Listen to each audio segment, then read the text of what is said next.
Warning: the following video presentation contains scenes of extreme deliciousness.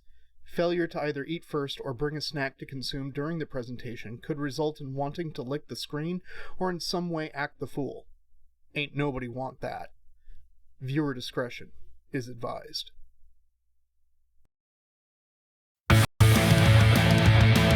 Hello, boys and ghouls.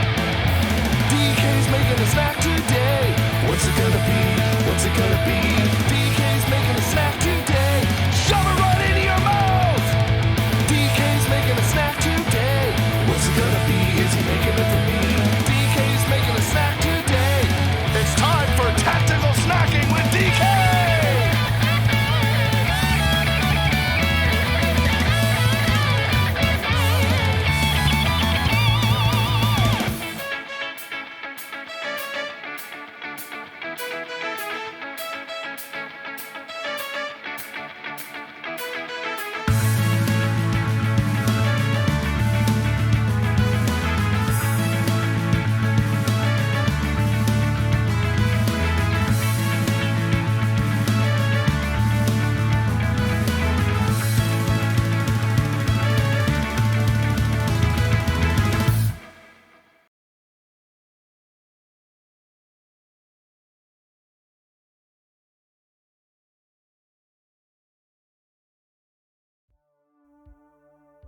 Howdy how, folks. How's everyone doing today? Oh, man. I am on the slightly sleepy side. Yesterday was working on kind of updating the fence since our little dog Vera. Oh, Avocado Cream KitchenAid's here. Scott2572 is here. How's it going? Yeah, so our little girl figured out a way finally over the barrier that I had set up, and so I had to go about updating the fence, which was a lot more work than I was hoping it would be, and it's still not even totally finished. So I'm I'm still feeling it from doing all that, but here we are. So yeah, she's itching to get outside yet again, but she was just out there, so whatever.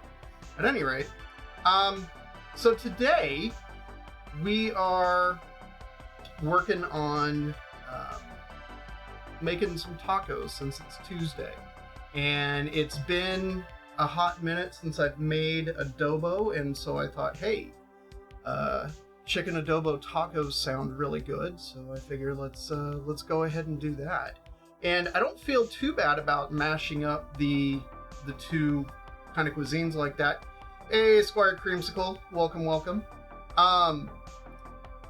Because you know, I have a whole bunch of cookbooks and I go through them all the time and reference them for any number of different things, and one of the books that I have actually has adobo tacos in there. It's written by a gentleman that has a taco truck in LA. And I'm like, that sounds fantastic, so let's go ahead and do that. He makes a avocado tomatillo salsa to go with it, but I wasn't really feeling that. I had made an avocado tomatillo salsa a few weeks back, and it was good, but I wasn't really feeling it for this. And so in doing a little bit of, you know, research and everything else, I came across a kind of a jicama salad that apparently is Filipino in origin. But reading through it, I thought, hey, this actually sounds like it could be a pretty good salsa, provided that it was cut up a little bit differently. And so I figured, let's go ahead and do that. So I, copied things down, and I'll change a couple of things just to make it a little bit easier to use. But I figured, okay, let's have that with the salsa, and then we'll do some rice on the side, which I think will be good to kind of fill things out. Won't necessarily need a whole lot else, but It should be good, because I love me some proper adobo. And this recipe that I'm using is a little bit different. I've never made it before, but it sounded really interesting, and I figured, hey, why not? Let's give it a go and see what happens. So we'll go ahead and kind of get to work on that. But before I get started on putting the adobo together, one of the ingredients in that jicama salsa, it calls for corn, but it doesn't specify canned corn, frozen corn, raw corn, or anything really. I figured roasted corn would probably taste pretty good in that. So I've got my oven already preheated, and so I'm just going to roast up the full ear of corn, and then when it's done at the very end, we'll slice it off and toss it in with the salsa. I think that'll actually be super good with it. When it comes to roasting corn, most of the time what I end up doing is pulling off most of the outer husk, but I'll just leave it like 1 or 2 layers of it, and then I'll pop it in the oven just right on the rack at 400 degrees for about an hour. And that'll give me kind of a nice roasty corn, which is great for either just straight up eating or, whatever. I do snip off the tassel, just so then that way I don't end up with corn husk in my oven just kind of burning up. But I always leave kind of the stem of it on just as an easy handle. So I'm going to pop this into the oven real quick, and then we'll get to work on the adobo. Yep. And the timer is going. Okay. So thankfully, for the adobo itself, it doesn't actually necessitate a heck of a lot of prep other than some garlic. Everything else is just kind of putting in a little bit of technique. I'm using chicken thighs for it that I've already trimmed up a bit, taken off extra skin and extra kind of surface fat, just so then that way, like, I get bored watching me trim up chicken yet again, so I just took care of it ahead of time, since this is going to take about an hour or so in order to kind of stew and get all yummy and delicious. So I took care of that ahead of time. There we go. I picked up a little baggie of peeled garlic at a market that I went to this morning, and thankfully it is so much easier than having to deal with pulling apart a full head. And I thought one did go underneath it, under the induction burner. There we go. There we go. Had it set up just so then that way the interior of my Dutch oven would end up being on camera. I'm going to go give this clove a quick rinse, and then we'll get to smashing with this, and then I'll go over all the ingredients and everything for it.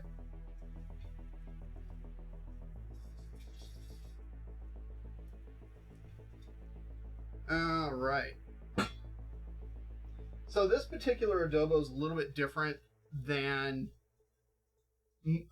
most adobos that I've made previously, in that it uses coconut milk in it, whereas most of the adobos that I've either eaten or made are predominantly vinegar and soy sauce, and it's usually dead simple, and you just kind of let it go and stew and become all yummy and delicious. But this one I thought was really interesting because it makes use of coconut milk, which just sounded really good to me, and a little bit of coconut oil, which I already had, and coconut vinegar, which I actually did have, I'm using Mamacita's vinegar made from coconut nectar. So this is, it's a coconut vinegar that'll go in there. We're going to need a cup of this coconut milk. So it's not quite the whole, well, it's actually a little bit less than the whole thing, but then we're also going to add a cup of water to it. This whole bunch of garlic that's here, I'm going to throw in a couple of dried chilies just because I like a little bit of heat with my adobo.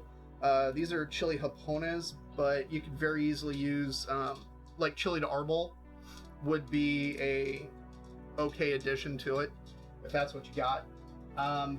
Peppercorns, bay leaves, and what else? Vinegar, soy sauce, bay leaves. Yeah, that's really about it. It's that simple. In terms of the garlic, most of the time, at least every time that I've made adobo and every time I've eaten it, the garlic has just been smashed and thrown in. It's never been like minced up. Hey, Lumpy Pickle, welcome, welcome. Yeah, cane vinegar is very, I would say probably the most common, which is what this is. It's a dark cane vinegar. This is one of my very favorites. I love this stuff. Cane vinegar or distilled vinegar tend to be the norms when it comes to vinegar choice for making adobo.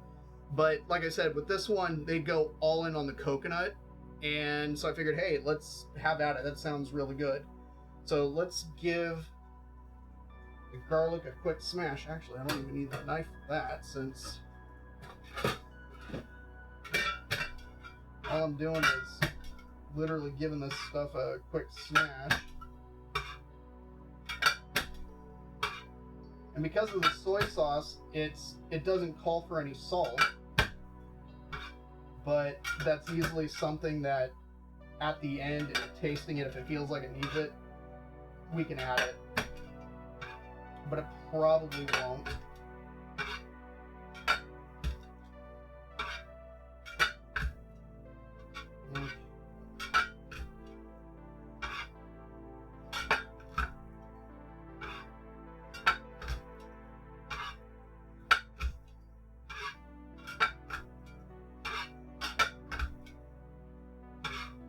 Alright, garlic smashed.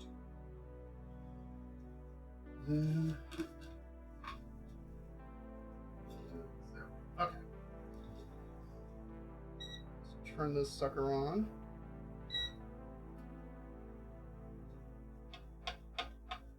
And it calls for about a tablespoon of coconut oil. I'm just kind of ishing it. This is just coconut oil that we keep around. A little bit of this gets added to the dog's food at every meal. So it just kind of makes sense to hang on to it. I mean, I got it, might as well use it, right?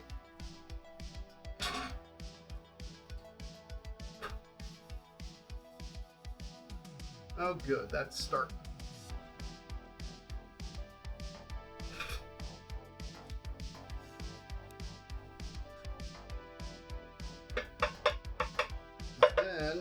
All we got to do is throw in the garlic, the peppercorns, and the chilies. We're going to saute them till they become kind of fragrant. And then we'll start adding the chicken. We're putting the thighs in skin side down to render out some of the fat and also brown the chicken a bit before we add everything else in. So while that is doing its thing, let me get a cup of water.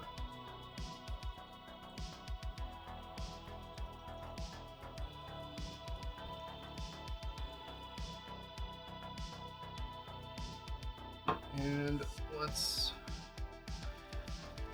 give that can of coconut milk a shake before opening it.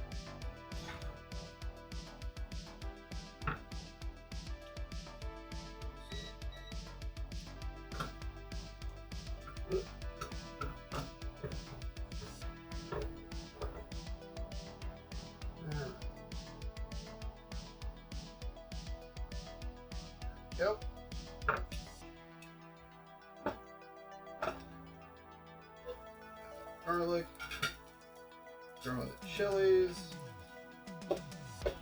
And about a tablespoon of peppercorns.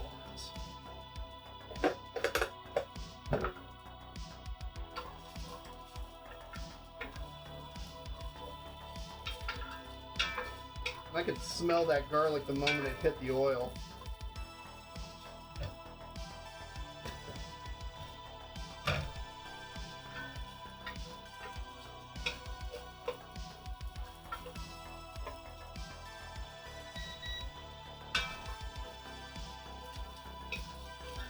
Yeah, so we're just gonna let this go for a couple of minutes.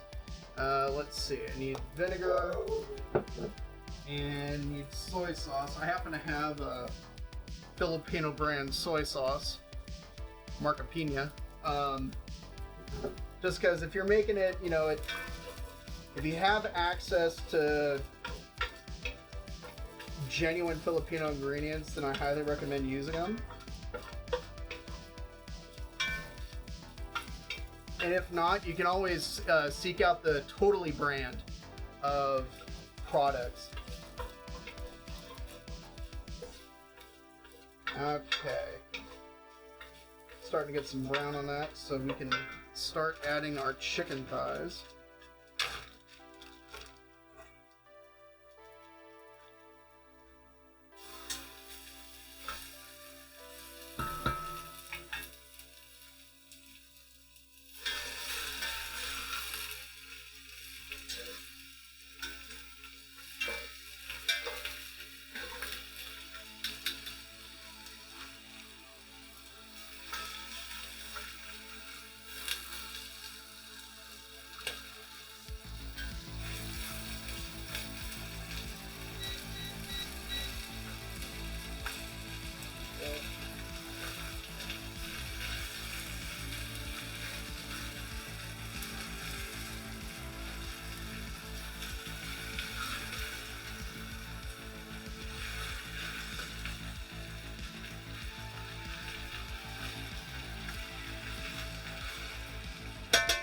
All right.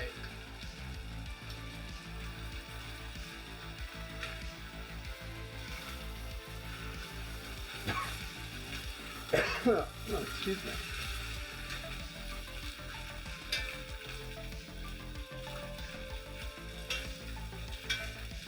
Good, good, good, good, good. Starting to get some browning on there, which is precisely what we want. Makes me happy. I'm gonna go grab another measuring cup.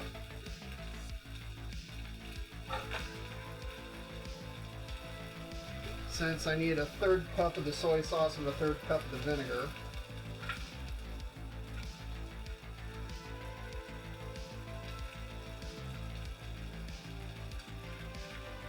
There's that.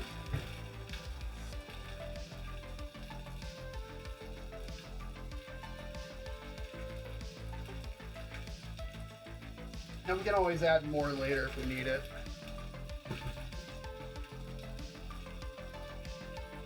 So there's our liquids, there's our berry leaves.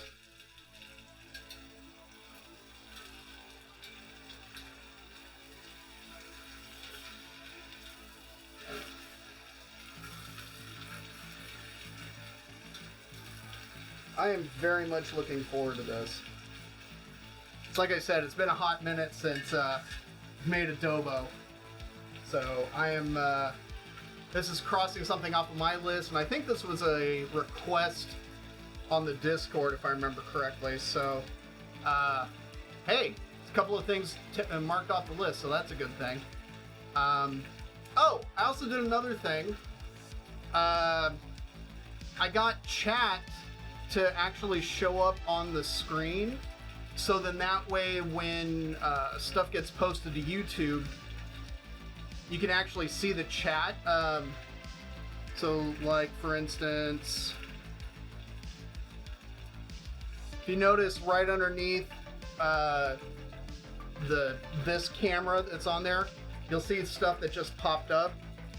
And that chat box is on, oh see, Tactical snacking with Decay is not responsible for any hunger pains felt by ignoring the warning at the beginning of the stream. But yeah, so now chat's on there. I mean, it's not a massive thing, but it's a thing. And I did it, so yay! Oh, beauty, beauty, beauty.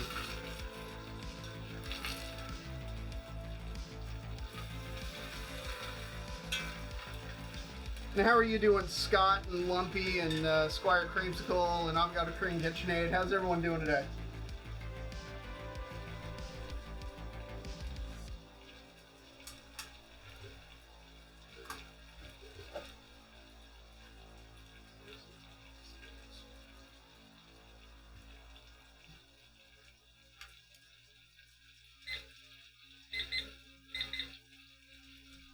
Let's see.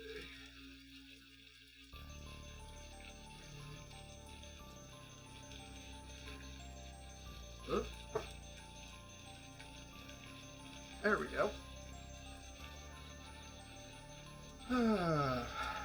I didn't woke up with a bad headache, but feeling better. Oh, Lumpy, I have been there, man. That actually happens to Mrs. Wayso way more often than myself. Sometimes it's a sinus thing.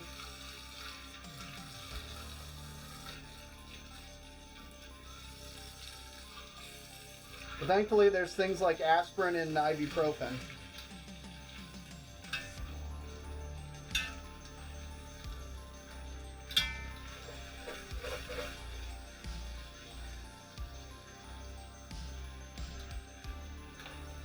Hey, Creep Factor, how's it going?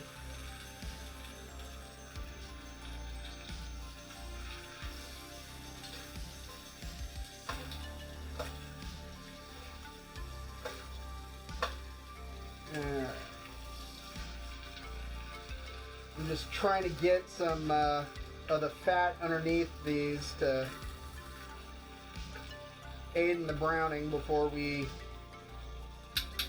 add everything else, and then let it simmer away for about 45 minutes. Going all right, just setting up to do it live again. Oh, good times, man. You know, I haven't had a chance to come check out your stream. I really need to.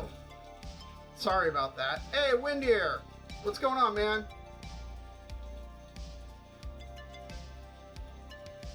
And you got a sick via stream.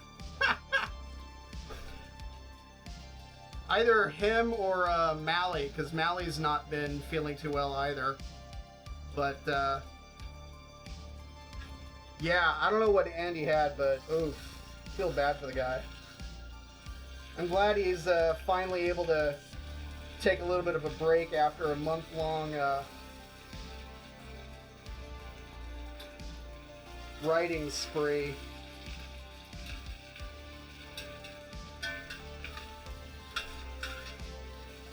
Okay.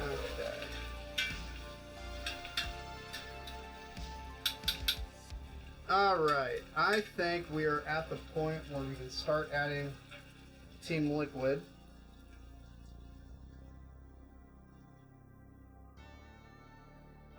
And turn the heat up just so then that way we can bring it up to a boil. And then, oh wow, that smells awesome so far. And then we're going to let this simmer for 45 minutes with the lid on before taking the lid off and letting it reduce. And then the final consistency that we're aiming for is really soft and shreddable. No worries, you're holding your own. Good job, man. All smooth sailing for you, Windy. You're nice. Good to hear it. Doing 2 for Tuesday 80s Rock Radio tonight if you want to come by. Right on. Yeah, actually, I should be able to. Mrs. Wayso has a meeting this evening, and so I'm going to be left appetite for reduction. Nice. I like that. So I'm going to be left to my own devices. So yeah, I should be able to tune in. soft and shreddable. You know, you have to be really careful when it comes to shredding soft cheeses because they can smear really, really easily, and that's no fun.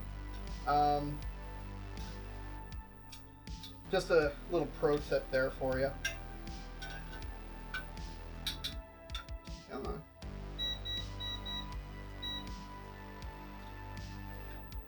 There we go. So I'm going to put these off to the side just because I'm going to want to use them a little later. And I'm going to let that come up to a proper boil before turning it down and slapping on the lid. Oh, it'd help if I put the bay leaves in. Bay leaves, you cannot forget those since they tend to be one of the single biggest components besides 1, 2, 3, 4, 5, 6. Yeah, okay. It's about 8 bay leaves. Filling in for Scott Connor, yes.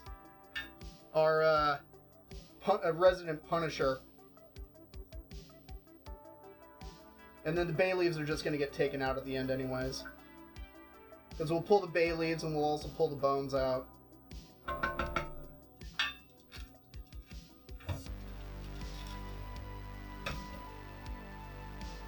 Okay. I'm going to give these a quick rinse and I'll be right back.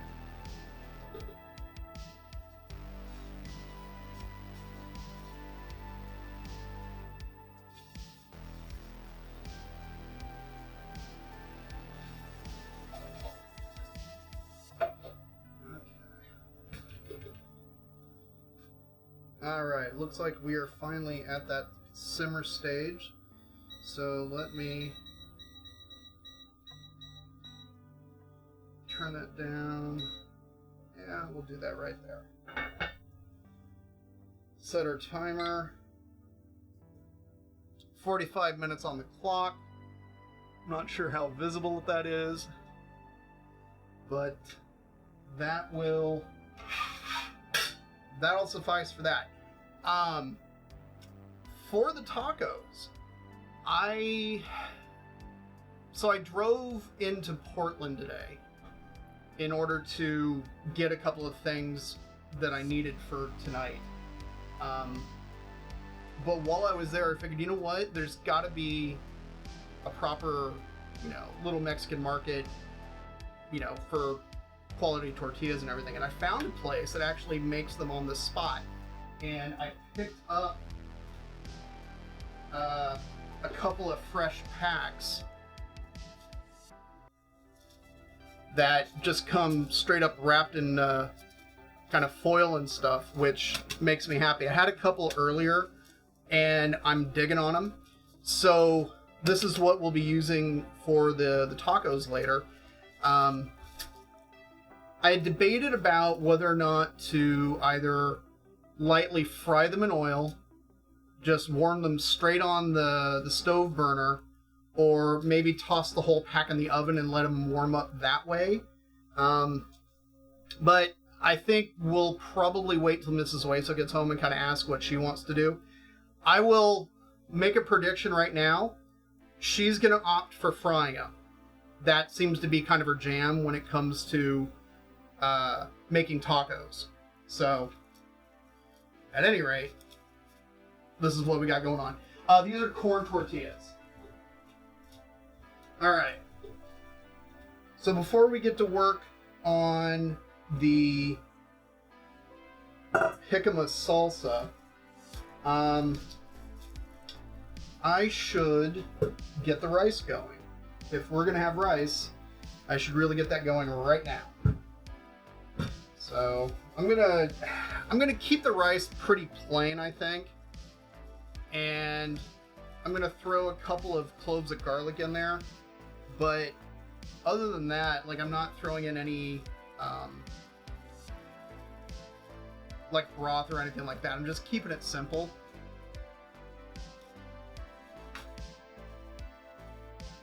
Because the adobo is gonna have a ton of flavor as it is, and so I don't really feel like having a rice that's going to compete with it. Especially since leftovers are probably going to end up going over the rice. have I had my vitamin G today? No, I have not. So I'm a little garlic deficient for the day, but we're hopefully going to make up for that.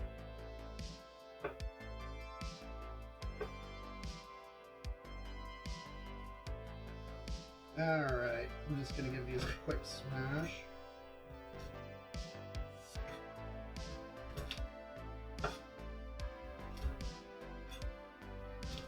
And then we will chop them up.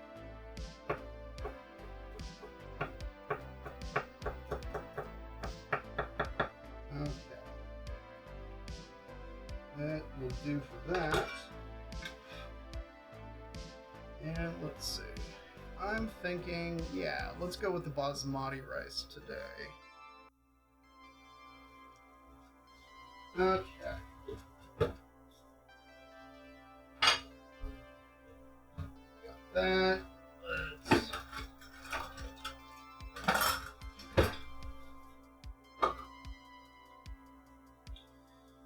Let's do a cup of rice.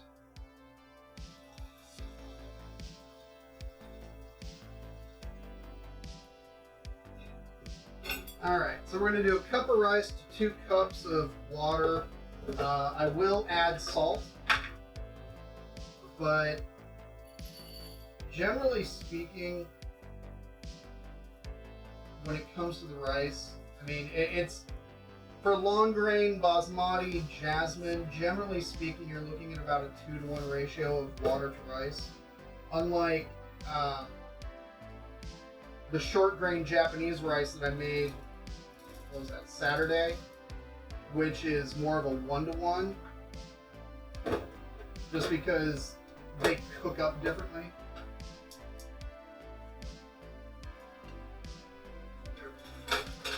My standard operating procedure when it comes to making rice of any kind is I like to add a touch of fat to the pan. In this case, I'm just throwing in a little bit of grapeseed oil. Not only because I'm going to end up sauteing the garlic a little bit, but once I put the rice in there, I always stir to coat it in the fat.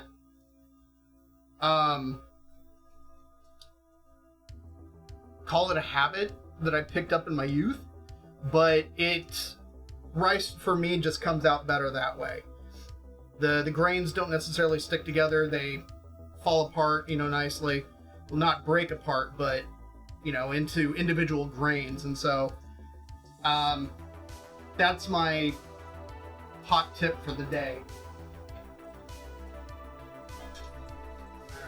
Not really looking to put color on this, even though it's starting to.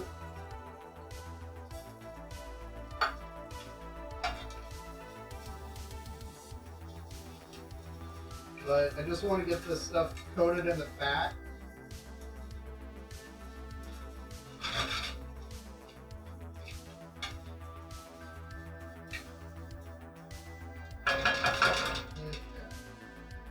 I'm going to give that a nice solid pinch of salt. Add that water. And then I just stir it up in order to make sure it's not sticking to the bottom and it's nice and free. And then as soon as it comes up to a boil, I just turn it down to low and then leave it.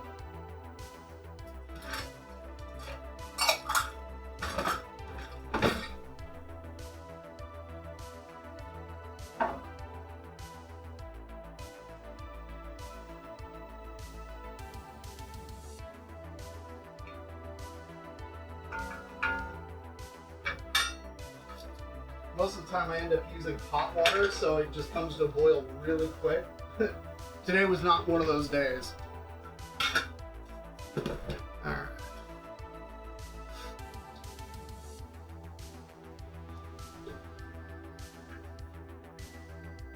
I love these things. I've had this little aluminum pot since, I think, 97? I think it was 97 when I bought this. Got a little market that goes. Might have been Waterbury, Connecticut, I think, is where I bought it. I don't quite recall.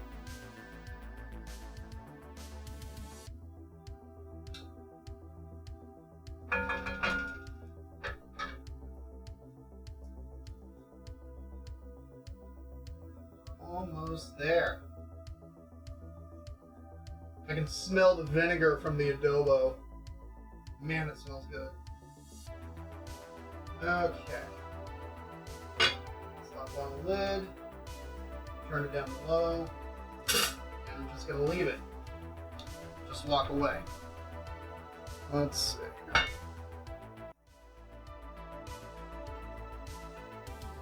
Alright.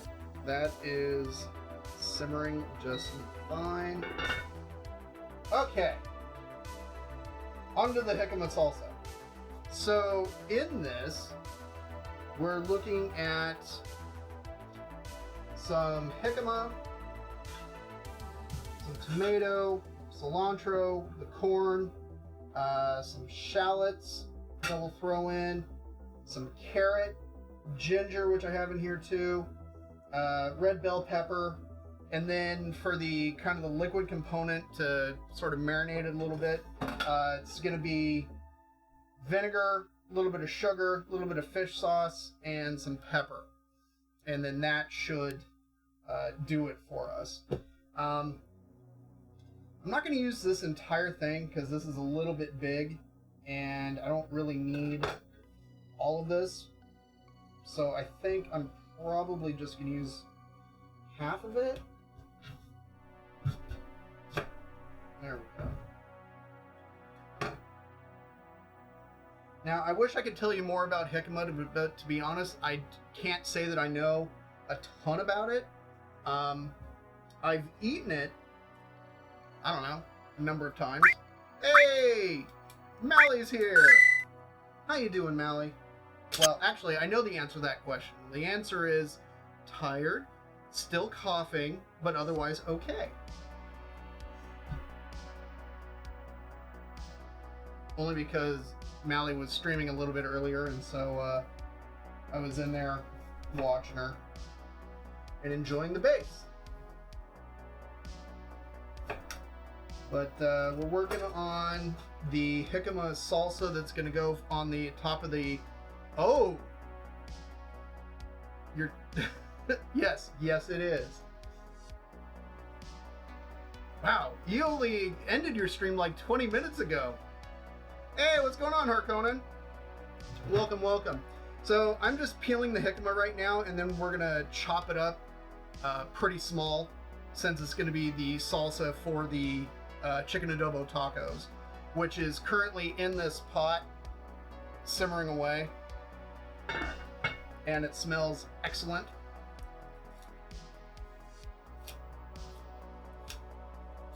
Jicama, jicama. It is fibrous. What's interesting is in the original recipe that I was looking up for this, it said a small one, and when I went to buy the jicama, it was all large to gargantuan. Some about half the size of my head. They were quite large.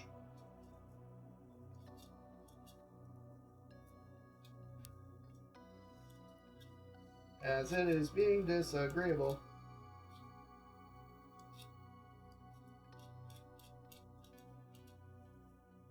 I might need a bigger peeler. Wow. Jicama is blank vegetable, flavorless matter that's good for taking on other flavorings. Yeah, it definitely can be, but it's, I mean, you got the crunch factor, which is really kind of why it's there.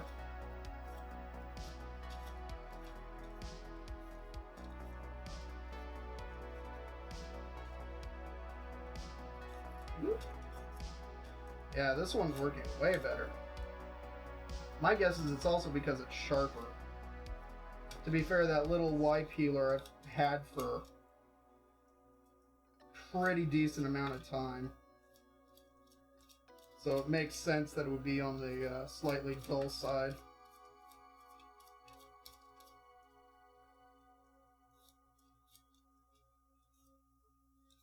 Okay.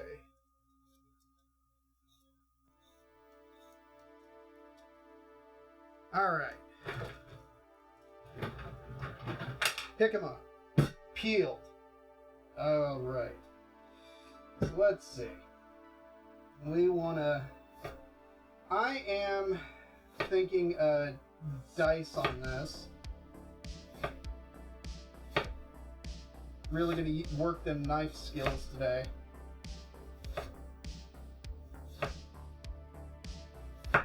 And, okay, it is...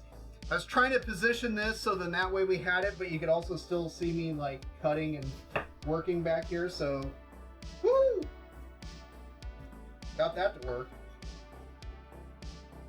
Alright. Now we have Julianne.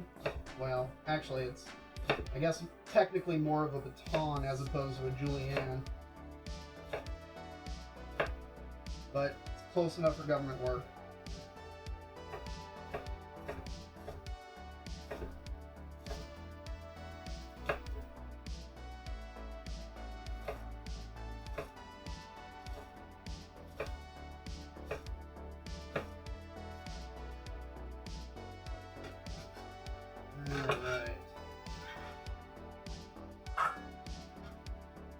You know, in comparison to everything else that's going in here, I'm kind of thinking that might be... You know what, I'll do a little bit more. Because my concern is that if there's too much jicama, then it's going to be like, oh, I'm eating Delaware. You know what I mean? Just lose a bit of meat and use a knife to shave off the outside. Yeah. But to be honest, like, I've not really worked with jicama too much. I just haven't. I've worked with kohlrabi way more. Which, I like kohlrabi, actually. Quite a bit. I like kohlrabi in, like, a coleslaw. I mean, since it's kind of a cabbagey sort of root, sort of makes sense. Alright. So we've got jicama.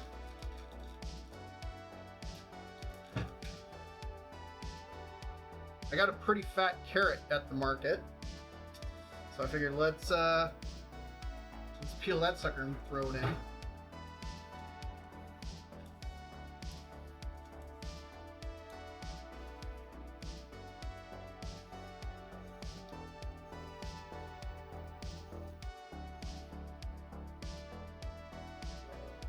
Yep. Looking good.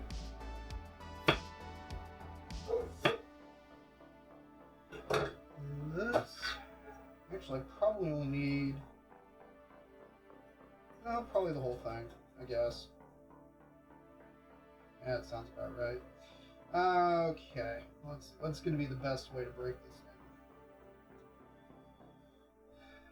So the one problem... This is the thing that always kind of bugged me, at least you got a pretty fat carrot there, too.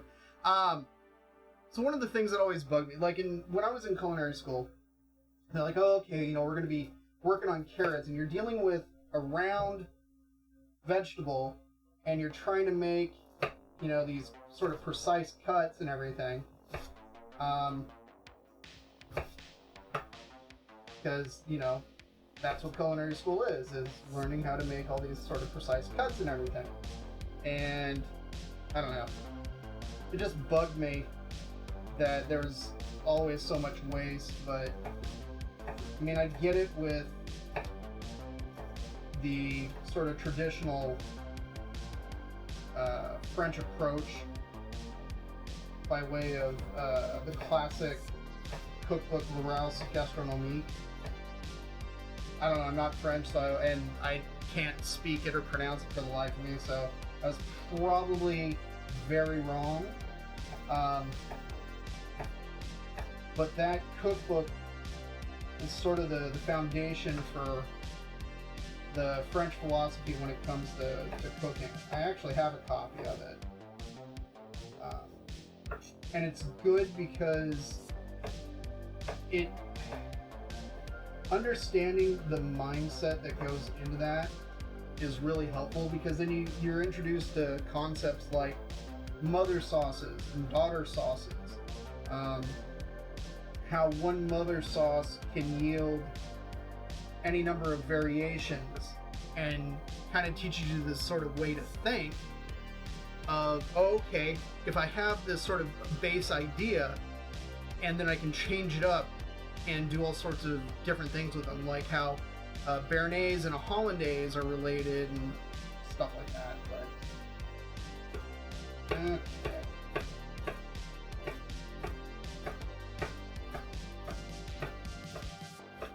This is not anywhere near as precise and pretty as it could be, but I don't care.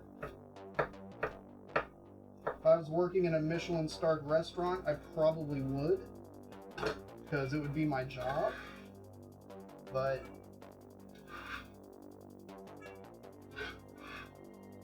okay, got our carrot. Let's do some shallot now.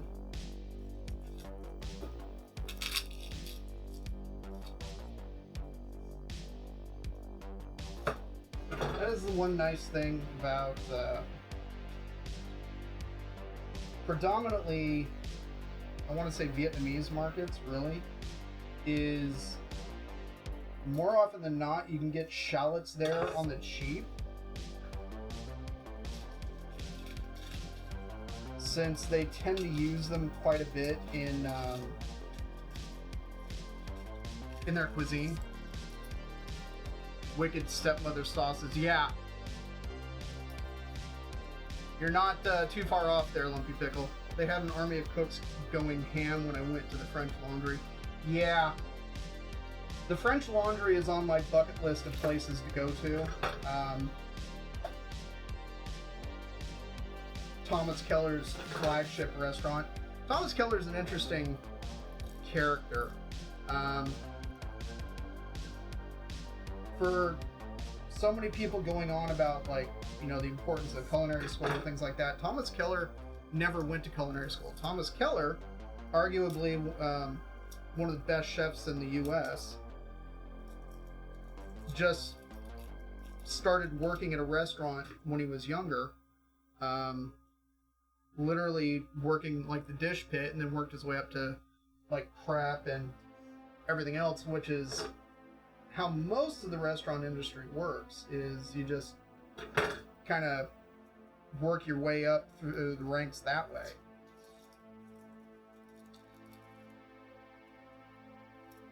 I mean, some of the top guys, yeah, they definitely went to culinary school, but the one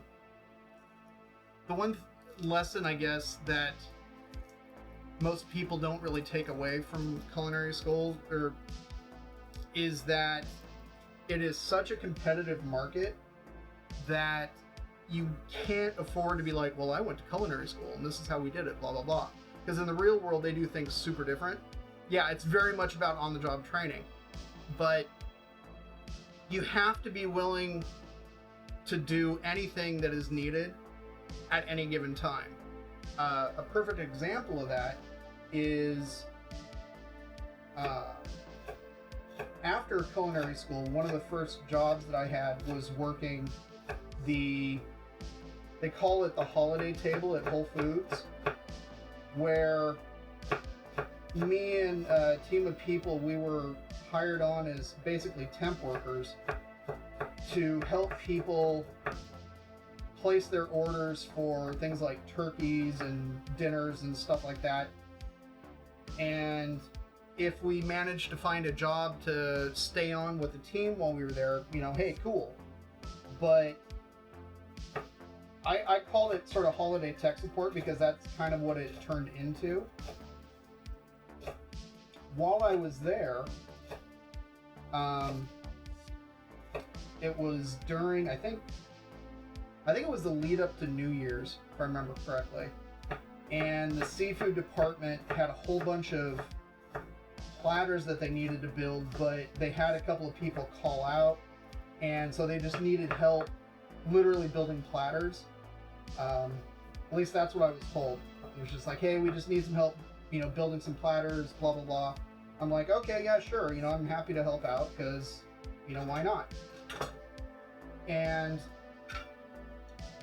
I'm over in the seafood area, and I'm, they're getting me set up, and the team leader character, I called him King Neptune because he was all about the seafood. He was an amazing guy. I loved him. But he's getting me set up. He's like, okay, we need this. Yeah, actually, I think Harkonnen, I think Emerald did go to culinary school when he was in Massachusetts, I think. I could be completely wrong. But he grew up in Massachusetts, I think Fall River, if I remember correctly, before going down to New Orleans. What's the flavor difference between an onion and a shallot? So a shallot is kind of a cross, flavor-wise, between an onion and garlic. Because if you look at the shallot, yeah, it's got layers like an onion, but it's also got cloves, almost like cloves like garlic. And so that's kind of how I would classify the flavor. Is kind of a cross between the two, if that makes sense. Hey! Creep Factor started following. Thanks, buddy. And Hazel Tari. Hey, welcome. Shallot can be more mild, but not always. To be honest, a lot of times the shallots that I've worked with, they tend to be stronger in terms of the effect of hitting me in the eyes than onions, for whatever reason. But that's just sort of been my experience.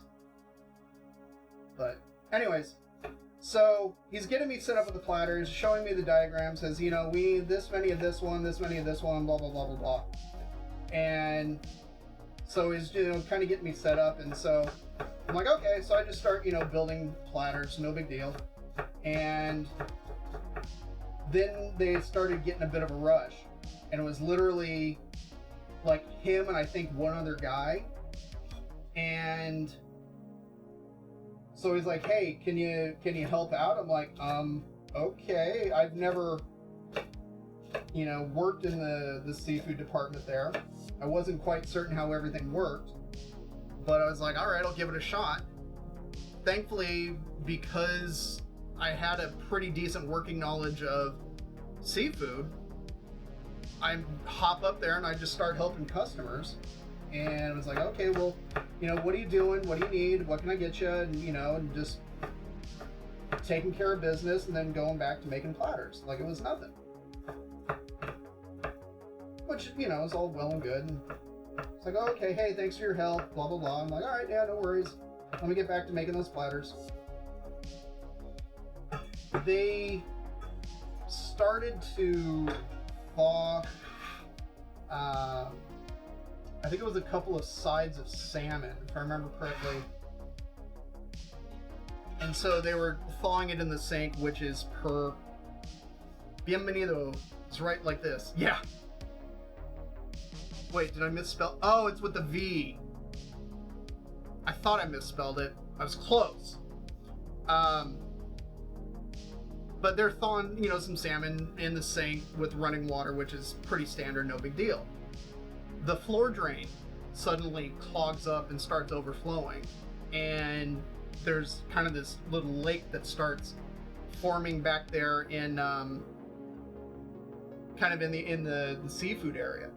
Meanwhile, the other guys are, helping people out. I didn't say anything at the time. I was just like, okay, turn off the water, whatever. I went and got a squeegee to kind of push the water towards the secondary floor drain.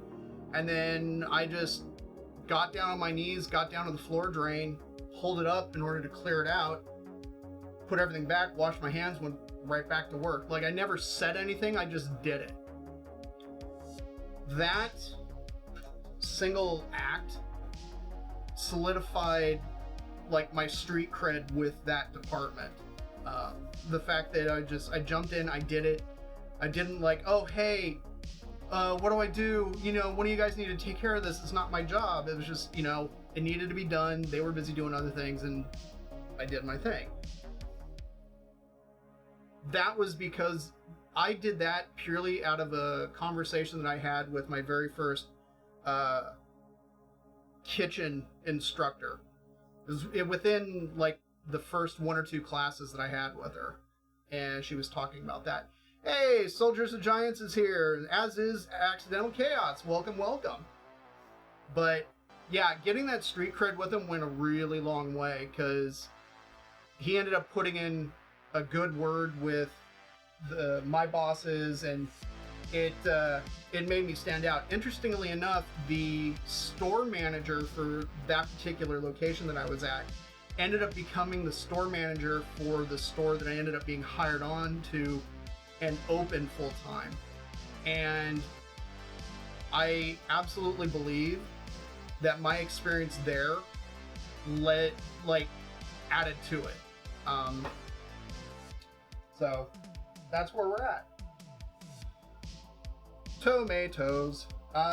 We've had some heirlooms that were looking pretty good, so I picked them up, and so I figured, hey, great job, great job.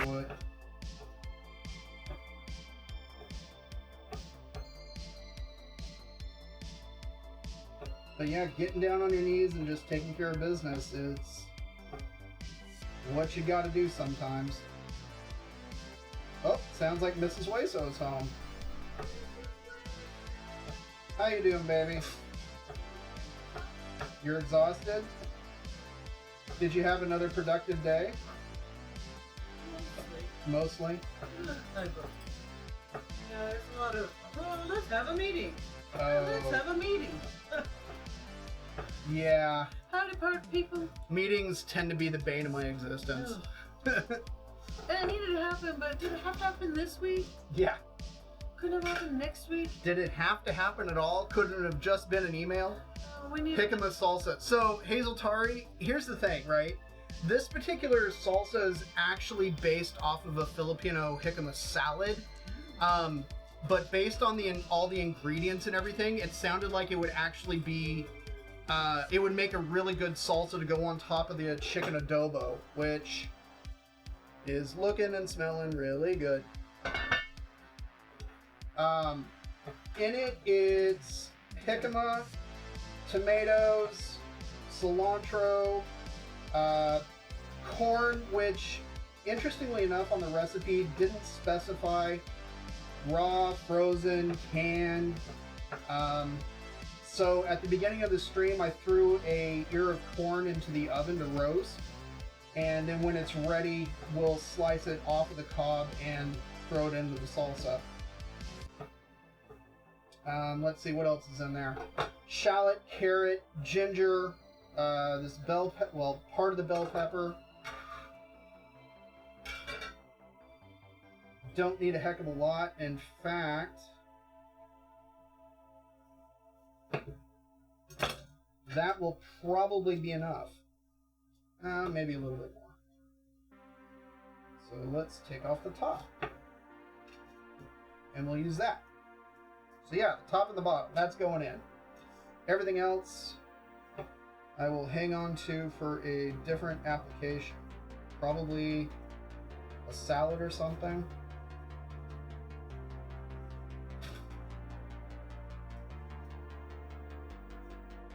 There we go. For easy storage.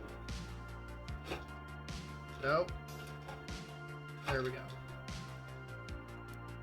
Meeting day, gross. Yeah. Yeah, exactly. Meetings that could have been emails.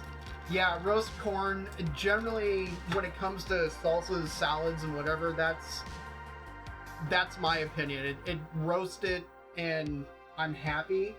I can't think of a salad or salsa instance where I would prefer raw over roasted. But anyways, so that's just kind of like the physical stuff, hazeltari, that's going in. Did I'm saying that right? Hazeltari? That's sort of the physical stuff that's going into it. The liquid portion of it's going to be vinegar, sugar, fish sauce, and some pepper. I'm going to use cane vinegar for this, although I should probably use coconut vinegar now that I think about it, since there's coconut vinegar in the adobo, so then that way they kind of hazeltari. Okay, cool, thank you.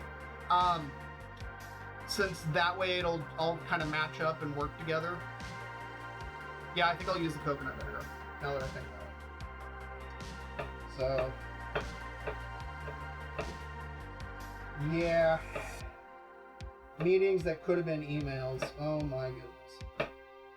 When I was doing pest control, we had weekly meetings in person, because thankfully the one super nice thing about the pest control gig was the fact that we were mostly autonomous, that we can't imagine going with the adobo and wait for review. Yeah, I know. Well, that's just it, is that I to be honest, like, I'm not even sure how it's going to work with the adobo, but I kind of figured, you know what? The salad sounds pretty good. I think as a salsa, it could certainly work. Almost like a pico de gallo. A little bit of crunch, a little bit of freshness to go with that adobo and a tortilla. Could be delicious. It could be horrible. I don't know. We'll see as soon as we get there. But yeah, when I was doing pest control, thankfully, I mean, we were pretty autonomous. It was,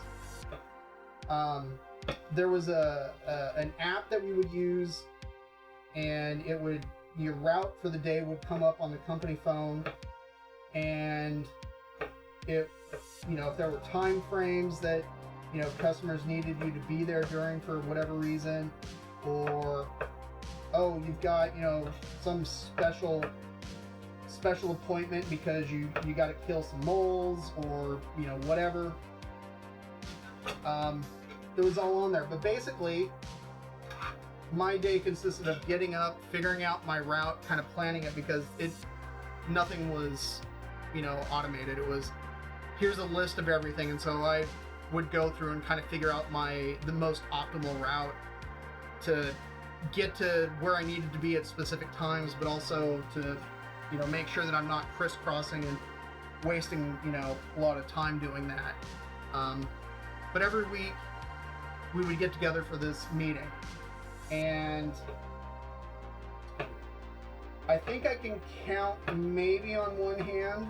To be honest, it's probably less than a hand of the number of times that it was like, oh, okay, it's really good that we had this meeting. I'm so glad that, I had to get up an hour earlier than normal in order to be at the office so I can make this meeting.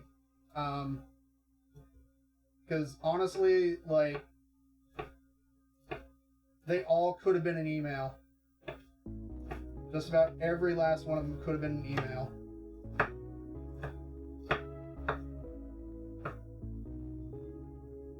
I didn't need to know this, or I didn't need to be here for this. This literally could have been 2 sentences in an email. I didn't have to, come here for this. But, oh well. Okay. Don't need a lot of ginger. Let's take that off. Back of the knife to peel.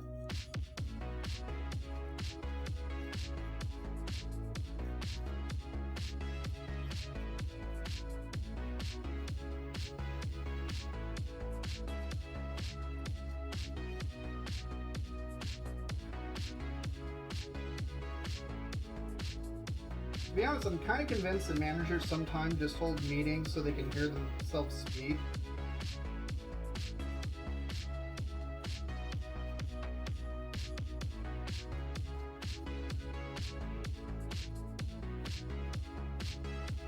I like my adobo tacos with some pineapple. I can totally see how pineapple would go with an adobo taco.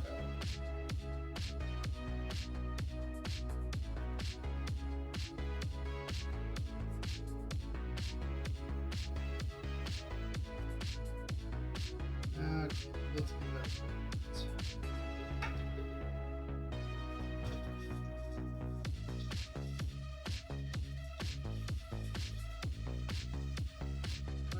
Oh!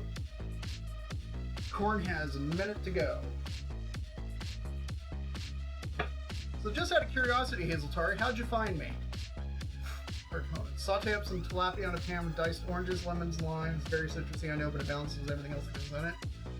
Red and yellow bell peppers, jalapenos, garlic, onion, salt, and I like to do something earthy to tie it all together. Really depends on the day. Get a nice thin slice of tilapia and toss it in after the other ingredients have had a chance to get their flavors going and pan sear it. Okay, so it's almost like a,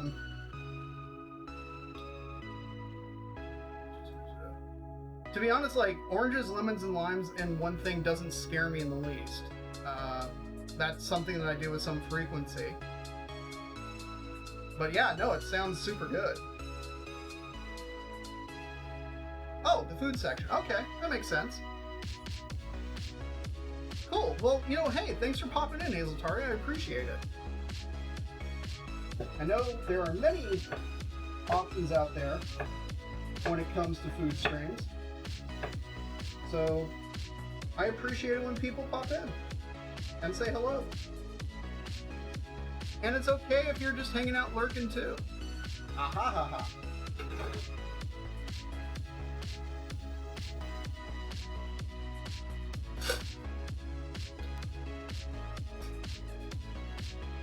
Alright.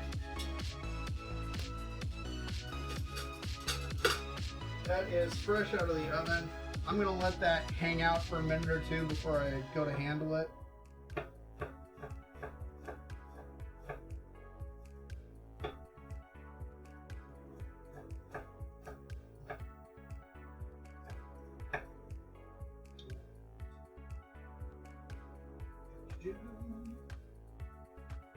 What sorts of things do you like to make, Hazeltari?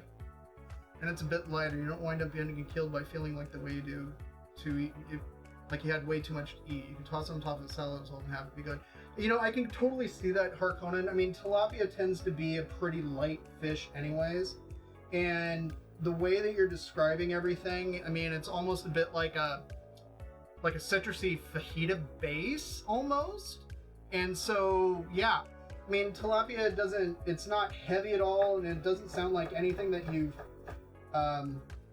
mentioned in that recipe would be very heavy, like, at all. Like, it would make for a nice light lunch or dinner or something like that. And yeah, I can absolutely see it over a salad.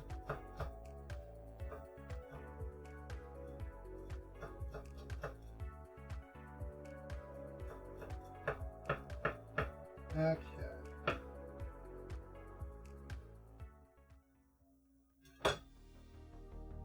Ginger, done.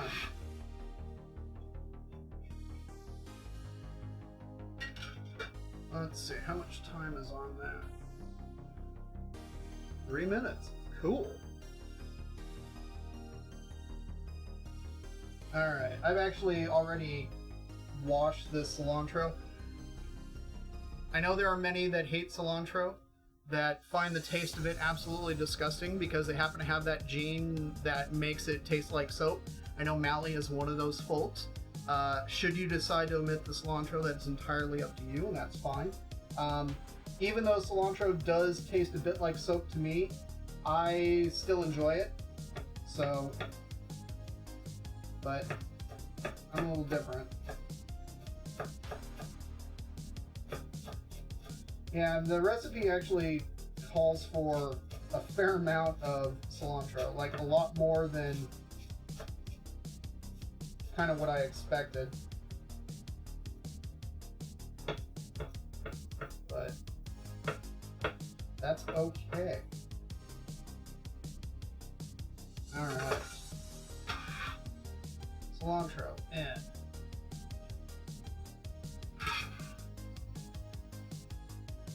Alright, I'm gonna go give this stuff a rinse.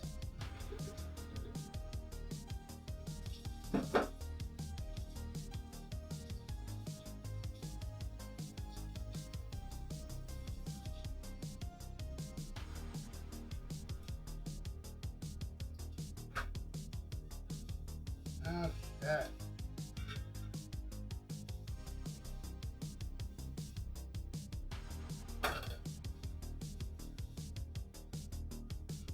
Alright. Yep, he's making the salsa now. Oh, yes, I am. I am at this point with the salsa. Like, I'm literally just getting ready to add the vinegar, sugar, fish sauce. Ah, there it is. So let's see. There we go. Got that. Let's add the sugar.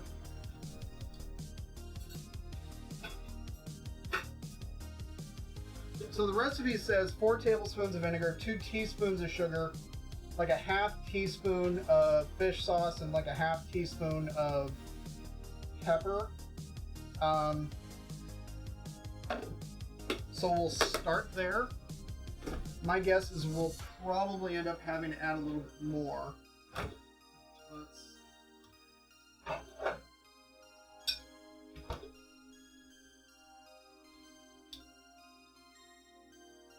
There we go.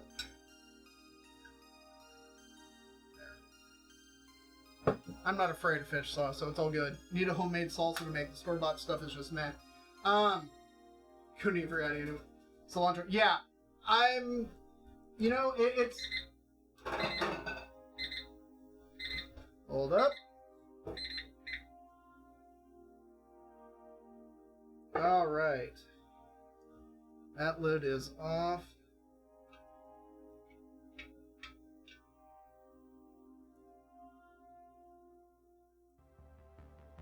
Stirring it up.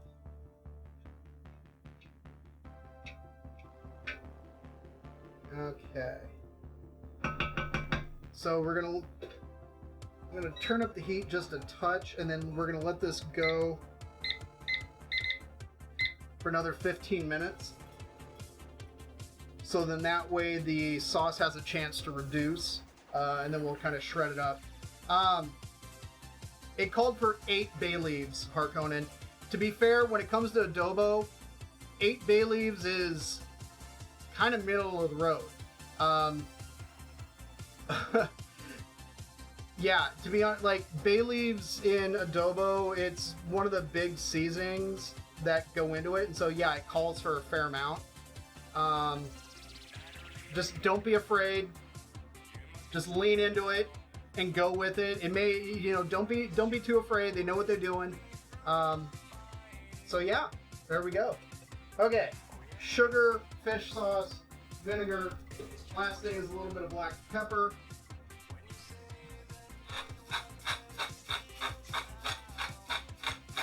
All right, let's give this a toss.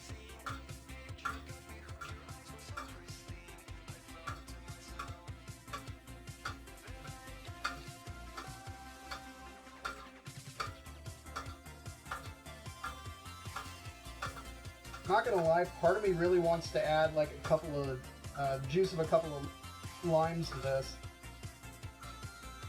but I'm gonna go with the recipe at least just until I get an initial taste of it, and then I'll adjust from there.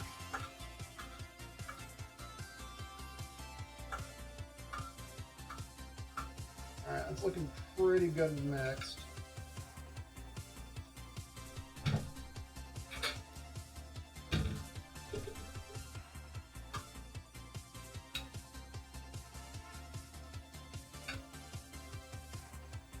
What we're looking like so far, so it's looking pretty good.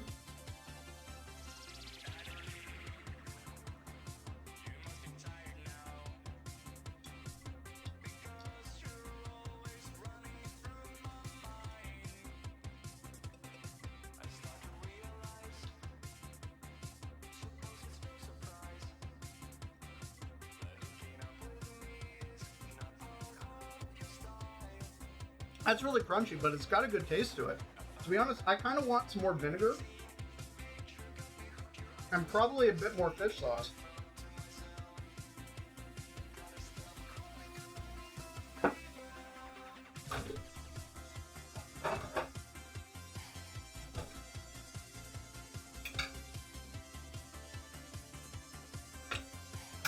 we go.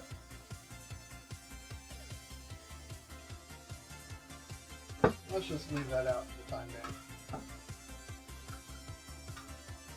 But yeah, it's like a super crunchy, pico de gallo almost.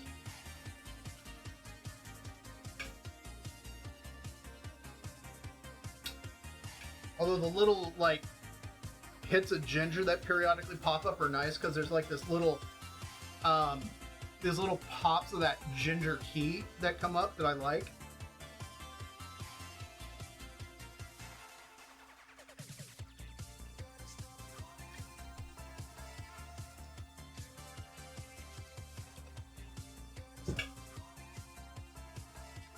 That's really tasty.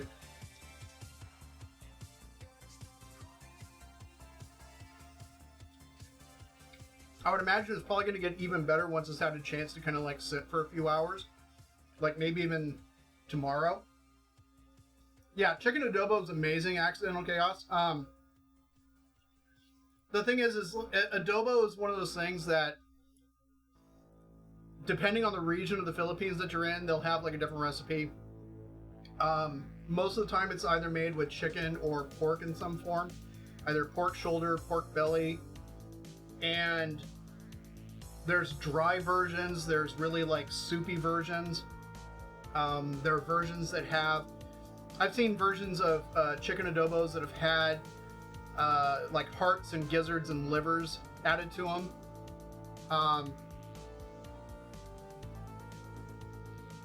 That was weird. Why on earth did that just pop up? But like, to be honest, like the pork ones tend to be the most common. And oh man, yeah, they're super good. This one is different in that it uses coconut milk in it, which this is the first time that I've actually seen an adobo recipe that calls for coconut milk, but it sounded good.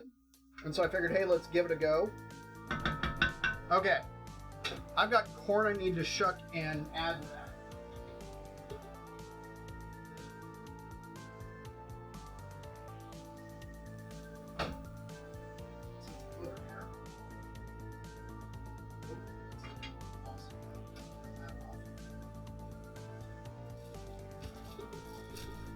So the rice is looking good.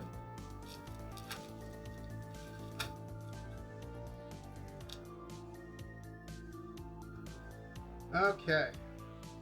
That's not too bad. Got our roasty corn. If I'm cutting it off the cob, I usually end up cutting it in half, just so then that way it's got a nice sturdy base to stand on. And then I'll slice it off, but it's not necessarily the be-all, end-all of the corn itself. Since, I mean, we've got kind of these kernels, but there's all that stuff that's still on the cob, and I'm not going to let that go to waste. I'm definitely scraping it and adding it to the salsa. I just back of my knife and straight down.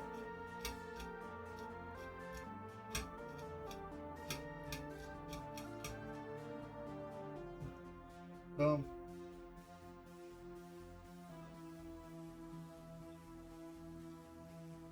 I mean, it's a little early in the season for corn, but this one's actually nice and sweet.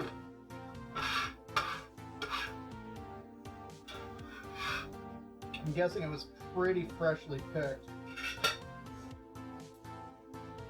Alright.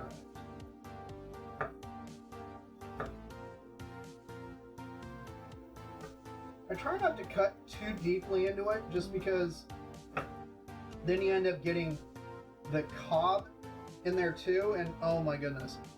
So, I'll tell you all the story. I'm not going to name the restaurant I was at, but I'll tell you all the story. I got taken out to dinner for a work thing, and we ended up at this pretty expensive steakhouse.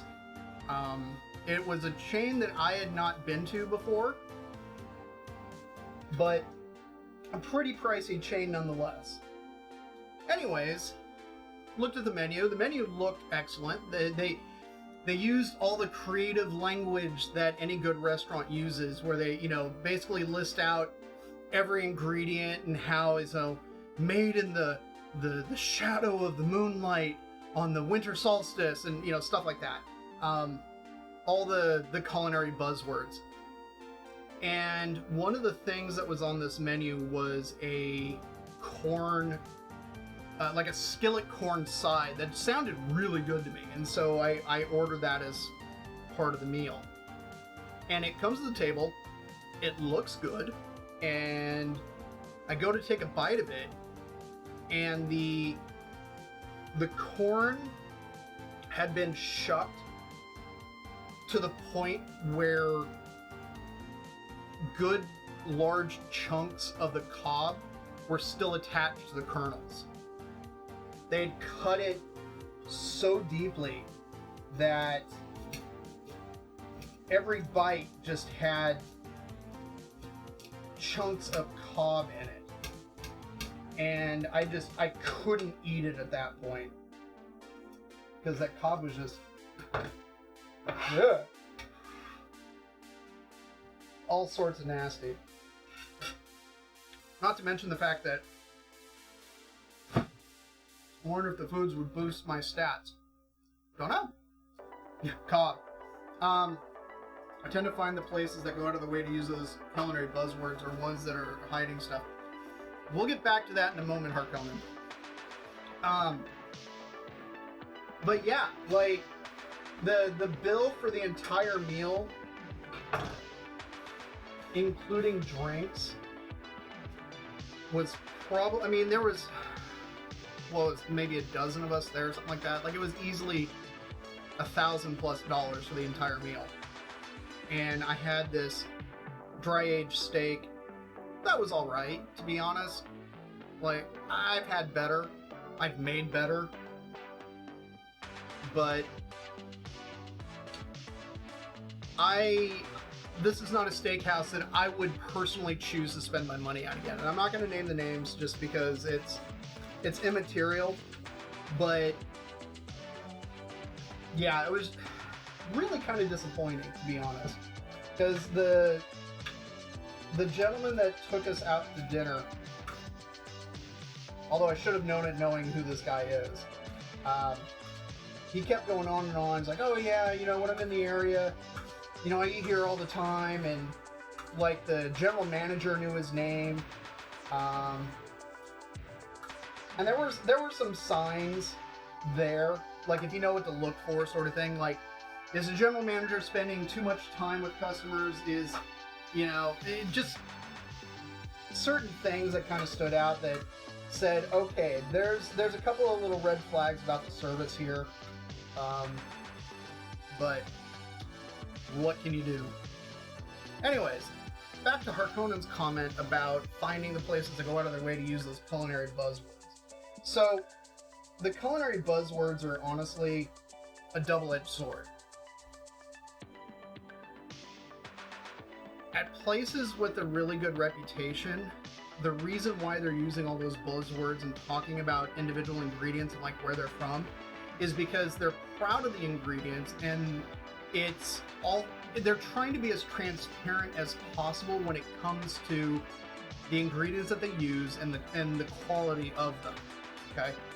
So, places like the French Laundry, you better believe they're going to be telling you where everything is from. Most of the vegetables there tend to come out of their own garden because they can. They're in Napa. That's kind of what they do. Some places, however, will absolutely use those words and say, okay, this is, you know, look at all this wonderful stuff that we're using. However, if you're unaware of what some of these things are or like where they're from, then it's like, okay, now they're just making sounds. Yeah, the salsa definitely. Let's try it with corn.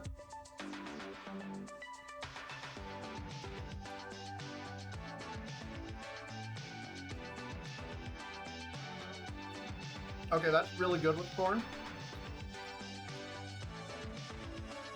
Corn gives it like these little sweet pops. That's really good. Salad, salsa, I'm here for it. This is still kind of simmering away. But I think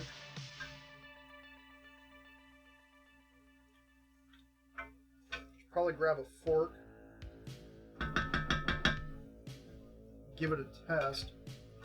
I am really curious how that is tasting.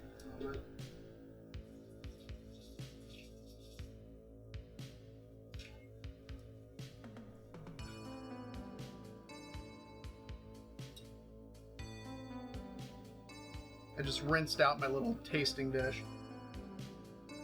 That way I'm not like taking a spoon and shoving it in my mouth.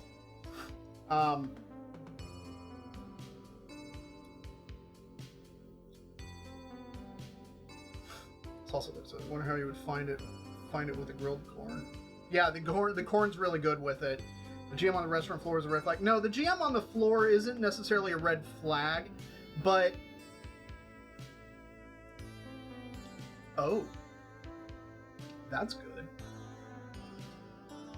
But I can completely see how this really should reduce some more.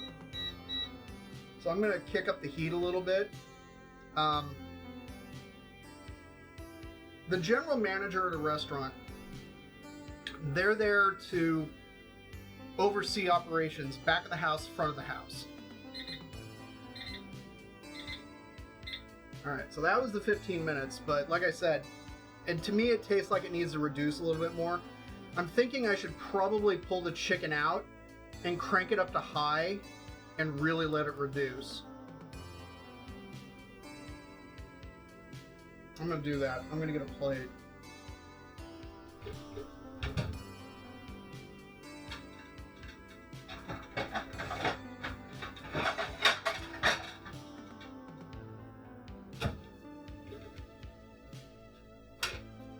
So anyways, back to the GM.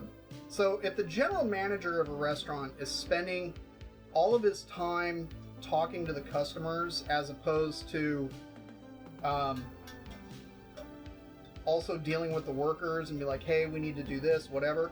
If all they're doing is chatting up customers, that's usually a red flag, because at least what it tells me is that particular general manager doesn't really understand what a general manager is supposed to do and how they're supposed to act.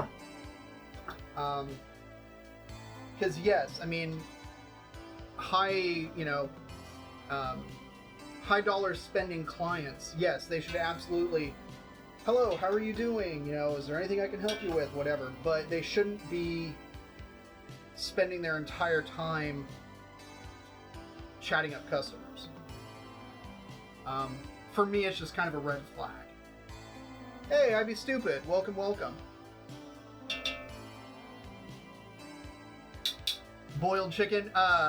It is chicken adobo that we're going to turn into tacos.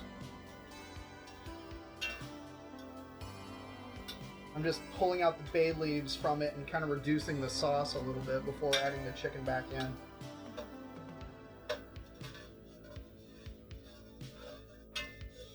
There we go.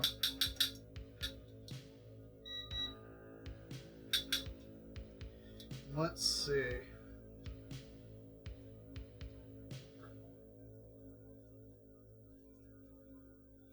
Yeah. Chicken's coming apart.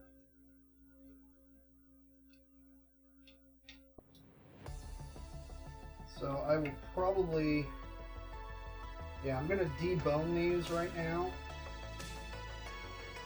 And when that gets a little bit closer to... Well, when it reduces a fair amount more, I'll throw the chicken back in.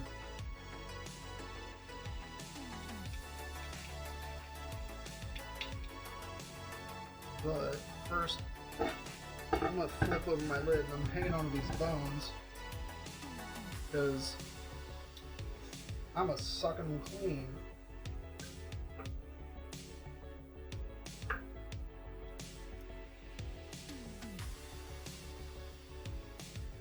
Yeah, this is definitely different than every other adobo that I've made.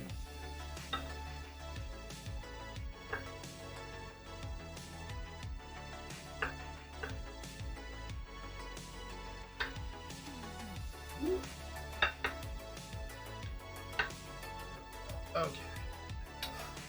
Howdy how. What chili are you going to use in the adobo? So the chilies that are in there, I've got chili japones, which I've used before and have gotten the okay from a Filipino friend of mine. She was like, that's cool. Chili de arbol would be another one.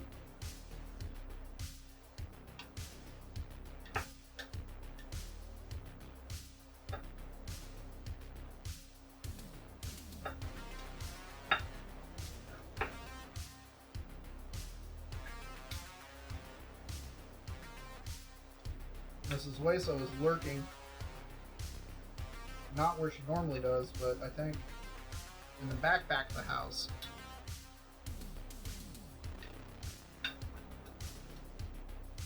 Okay.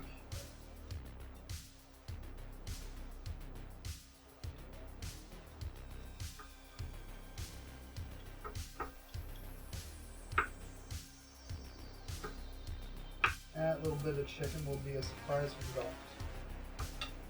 Probably Jane.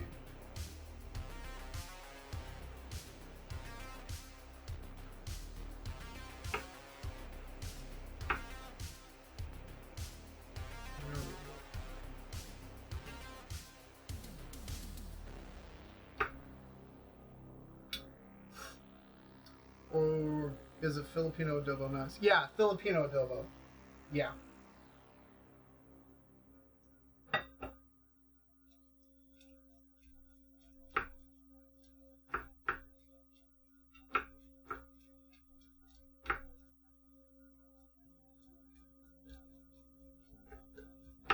Okay.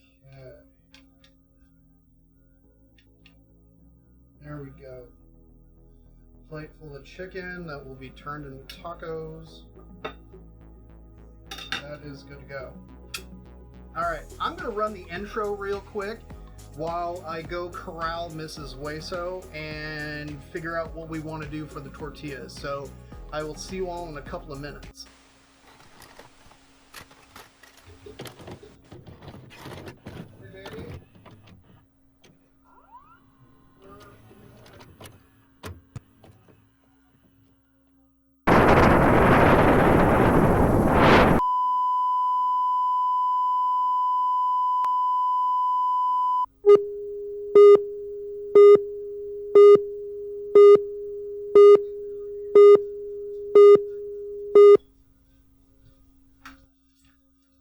Warning. The following video presentation contains scenes of extreme deliciousness.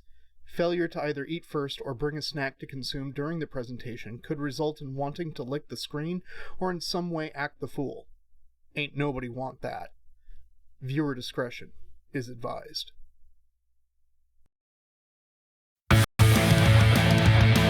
Hello, boys and ghouls. DK's making a snack today. What's it gonna be? What's it gonna be? DK's making a snack today. Shove it right into your mouth. DK's making a snack today. What's it gonna be? Is he making it for me? DK's making a snack today. It's time.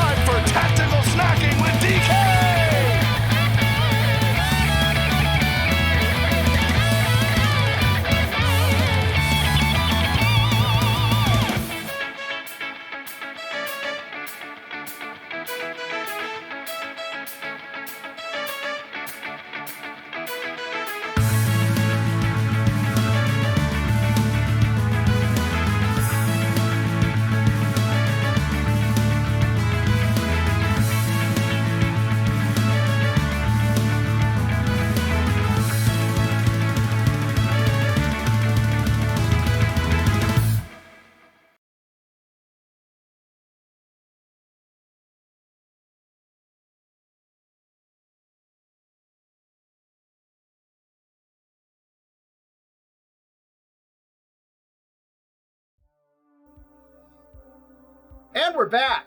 I'm Mrs. here. Hueso's back. On the Soldiers of Giants, Accidental Chaos. Yeah, so you got to see my my intro that I put together.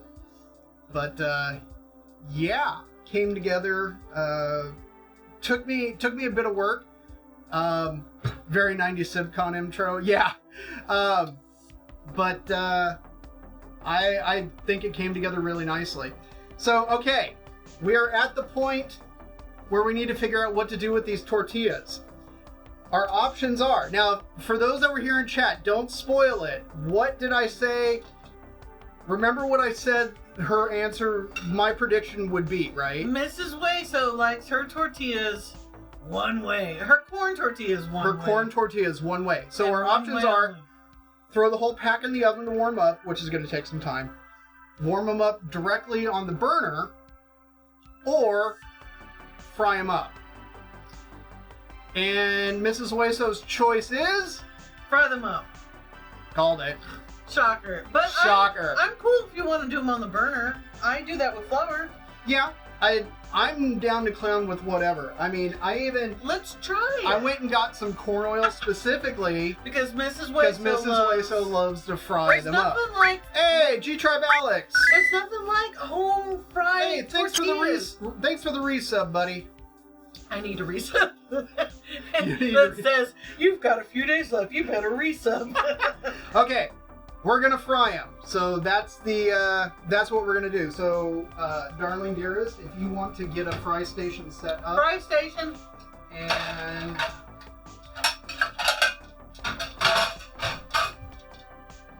so if you want to, okay, yeah, if you would grab tray, paper Tray. towels. Not my first rodeo. Do you want a half sheet, full sheet, or Uh, a little quarter sheet? The quarter sheet, probably. You know what? Go ahead and get a half sheet. That's fine. Okay. Corn oil in the pan. Oh no! Thank you, G-Tribe Alex, for coming and hanging out and everything. Yeah. So chicken adobo tacos is on the menu for the day. Right now, we got oil heating up so we can fry up some fresh made tortillas that I picked up at a little Mexican store earlier today. Mrs. Hueso also has to leave for a meeting, not for a while, but I want to make sure she has a chance to eat first. So I'm going to let her fry up her tortillas firstly. I'm in the process of reducing the sauce, the braising liquid and everything that the chicken adobo was made in. It's got coconut milk, coconut vinegar, a little bit of coconut oil. We went triple down on the coconut. Got peppercorn, some chili apona, some garlic, and Chili Apona. it's just a type of chili From Apona. from Japan. Pomona. Not Pomona. Pomona. Look at this rice. Right. Rice is looking good. Hang on, let me switch the camera. Okay, show the camera the rice. I said, look at this rice. I don't know if it's... Actually, hold it up to the camera closer. There you go. So yeah, I'm just reducing the sauce a little bit, and then I'm throwing the chicken back in. And then to go along with it, I made a... It started out as kind of a salad, but I thought it would make for a good kind of a salsa to go over the tacos. It's got jicama and carrot, roasted corn, red bell pepper, shallots, ginger, cilantro, coconut vinegar, a little bit of sugar, a little bit of fish sauce, a little bit of black pepper. This stuff turned out pretty tasty. Ooh. Smells nice. So Yes, Accidental Chaos. A meeting this late in the day. It's a church meeting. So I have a church meeting because I'm in charge of the ladies. Well, I'm not in charge, but I help out with the ladies at church. No committee I'm on. yeah. So, We meet almost every other Tuesday. They meet a lot. Because ladies have problems. I'm wondering if adding some sort of chili to my tilapia recipe would be good. Might add a little bit more heat. There's a crunch in this. Yes, either the jicama or the carrot. How about jicama? So Harkonnen, your tilapia recipe that you mentioned earlier, if you want to add a little bit of heat, depending on, just refresh my memory, where in the world are you, Harkonnen?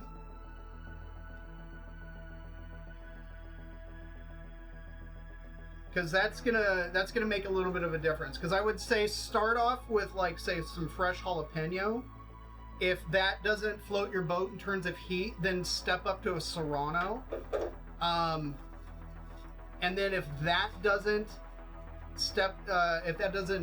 tickle your taste buds to your liking, you can step it up from there. But usually, when it comes to adding fresh chilies, I normally recommend starting off with like a single jalapeno and then working your way up from there. Now, in my case, DC area.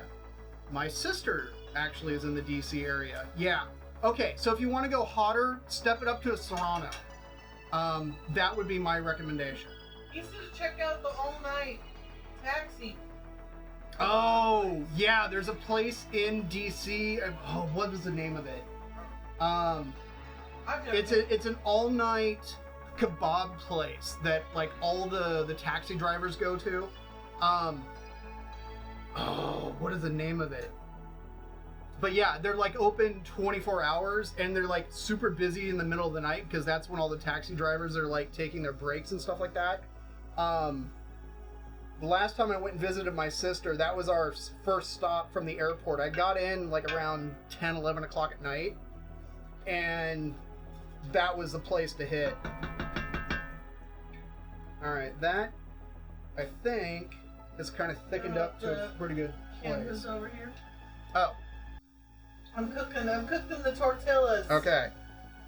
I don't like mine as cooked as his. Well, in this particular circumstance, I'm not wanting to, I don't want a really hard tortilla for these. Like, these I kind of want, I want these tortillas to be kind of warmed through, maybe a little bit more. Do you want some fried or? Oh, Let's yeah. be honest, I want 3, right? Yeah, let's be honest. Let's just be honest. You're gonna want I'm at gonna least get 3. I was just gonna make 2, but let's be honest, 1 more. Because let's be honest. I'll turn this down. It's cooking too fast.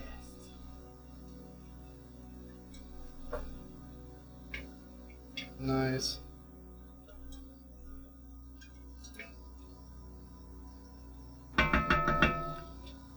Did you want some or no? Yes. Am I doing yours? No, but go ahead and leave the oil on if you want to come over and, like, Okay. assemble your taco. It's scorching. Origin Kebab Palace, that's it. Kebab Palace. Here's tongs. Oh, thank you.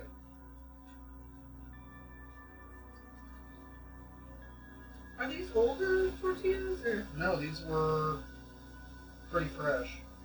Oh, okay. They just felt like they cooked really fast. Yeah. The oil's on pretty high. I turned it down. Turn it down a little. And which plate do I get today? Have you guys noticed our dishes? Our crazy plate collection.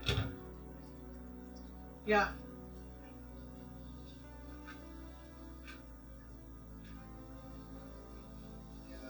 Okay, so how does this go? Put a bit of the chicken in the tortilla, top it with a bit of the salsa, and then shove it in your mouth hole. Shove it in my mouth hole.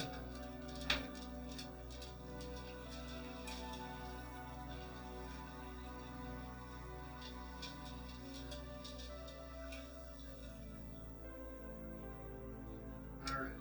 The oil is off. So what is adobo sauce? So, for Filipino adobo, Is that what this is? yeah, it's a Filipino adobo. However, most of the time. I'm not into the skin. That's a That's fine. chupa piece. It is very fine. Most of the time, like adobo sauce tends to be vinegar, soy sauce, garlic, peppercorns, bay leaves. For the most part. That is not always It the almost case. smells like a curry. A little bit, yeah. Okay. We got the shrimp plate. Actually, it's not a shrimp. It's a spiny lobster. Is it? Yeah. Hang on. Let's show it. Let me This is one of our favorite plates. Yeah, this is definitely one of our favorites. Oh yeah. But I've always called it the shrimp plate. I didn't realize it was a lobster. yeah, we've always called it the shrimp plate. To be honest, I only noticed that it was a spiny lobster. Oh, Northern Virginia. Yeah. West Virginia. The dumpster fire Batman has transitions. Thank you, Soldier Giants. That's exactly what I was aiming for. She is in. Yeah, she's in Virginia. Your sister? Yeah. She's in. Yeah, she's in Virginia, but she's like right there. I mean, literally a metro stop away. Yeah, buddy. Okay. Mine's ready for my mouth hole. Yours is ready for your mouth hole? Okay. I'm gonna turn that off. Yeah, see, it's just lightly fried. Not too oily. You're off camera. I'm off camera. I'll come over. I wasn't that far off camera. No, you were completely off camera. I was completely off camera. Here, if you want to put your... Jane's like, I'm hungry. Mmm. That jicama's nice.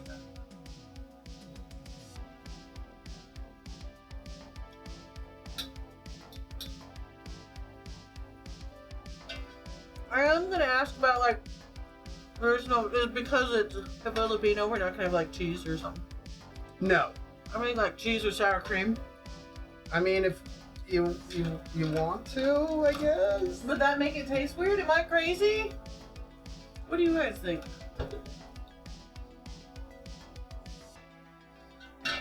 Am I crazy? Maybe not. She's... Oh yeah, Windier, I've got Batman transitions. Batman transition. Yeah. And hang on. So I've got the dumpster fire one. Oh yeah. I've got... Well, actually, this I should have done this one. This one's more appropriate for today. It's a taco.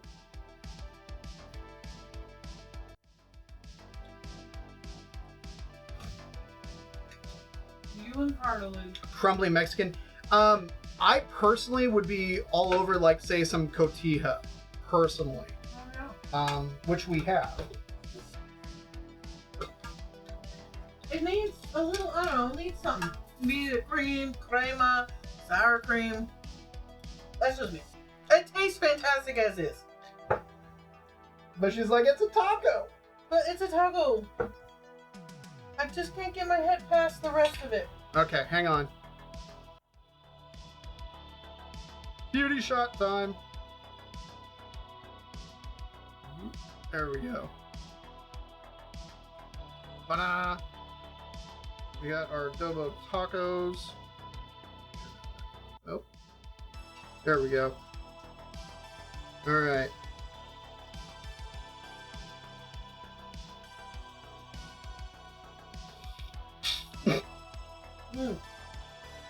No choking.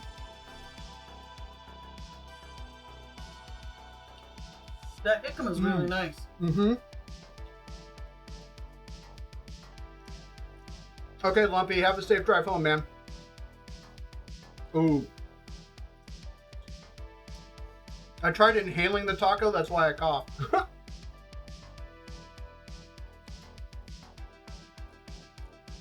That's really good. Mm-hmm. It is. Mmm.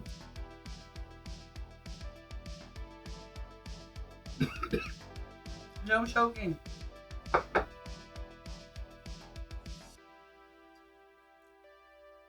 Pale hydrate.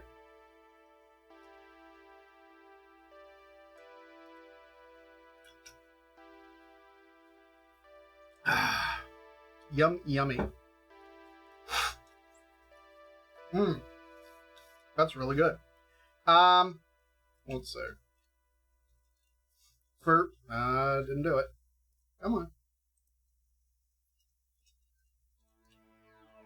So, for anybody who's not on the Discord, I have a Discord set up, so like, if you have any suggestions for like, hey, I'd really like to learn how to make X, or, you know, what about this, or whatever, you can throw it on the Discord.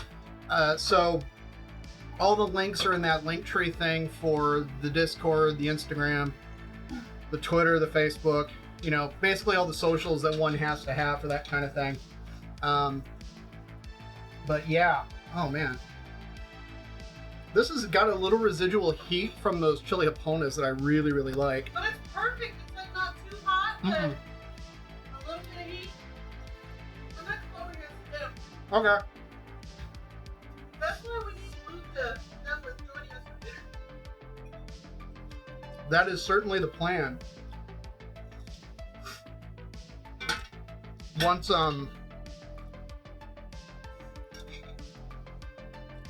get a couple more cameras or something like that. Spicy. One of the things that we want to do is actually kind of set it up at our table and sit down and have basically eat with everybody proper.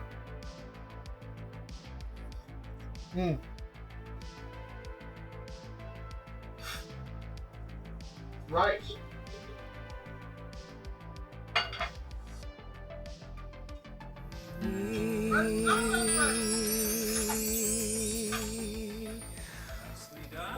Great job. Great job.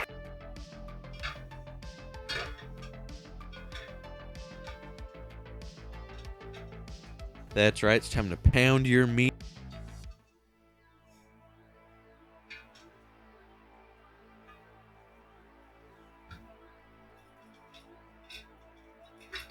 There we go. Okay. So we got our rice. Let's throw a little bit of chicken on there. Get the big I thought you were trying to lose weight. Lay off me, I'm starving. Ooh. That's the stuff.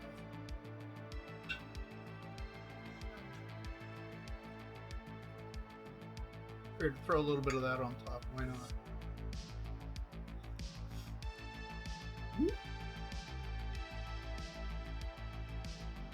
Like figuring out where the camera's at. There we go.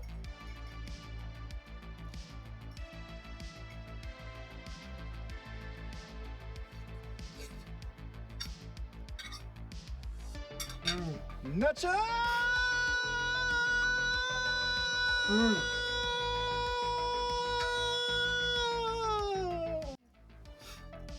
Oh my goodness. Over the rice with that. So dang good.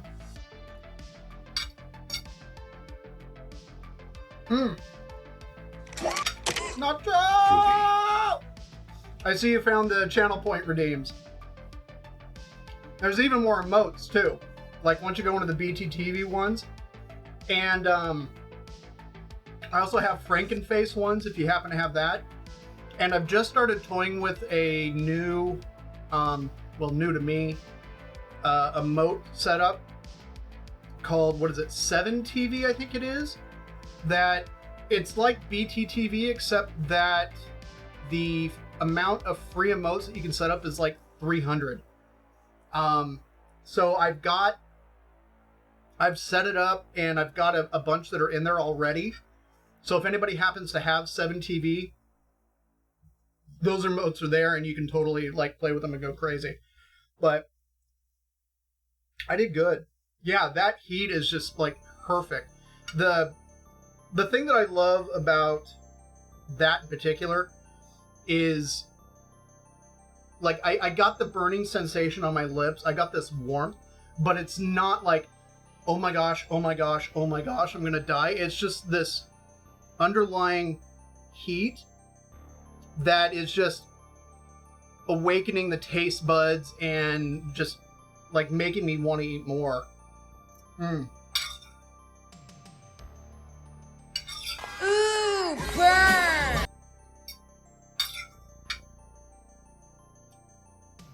And then the rice with the sauce and actually the salsa on it is amazing. The crunch from the jicama and the carrot, but you get the freshness of like the corn and the tomato and that bell pepper, little hits of ginger. Oh yeah. I really wasn't sure how this was going to turn out, but it turned out really nice. Oh, you like the old burn? Yeah. I had a lot of fun clipping all of those and putting them in there. There's a ton. There's hidden ones for like, if somebody decides, hey, let me throw my tiggle bitties at you. There's a couple of hidden ones for different amounts in the event that that happens. I think at least 3 of them have been found so far. There's at least one more that I know of that hasn't been hit yet. At some point, it'll happen. I'll be very excited when it does, because that particular clip, like, is very near and dear to my heart. So, yeah, potatoes, boil them, mash them, David! stick them in a stew, What does burning smell like? fry them up. David, what does burning smell like? Does that one play? I don't remember seeing it.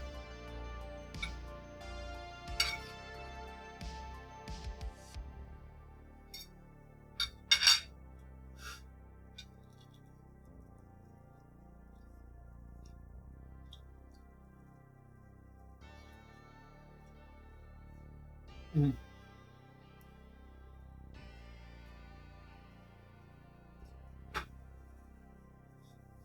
Okay, it did play. Good. Pumpkin pecan pie. What? Pumpkin pecan tart. Let's go. Pumpkin pecan nut bread served a la carte.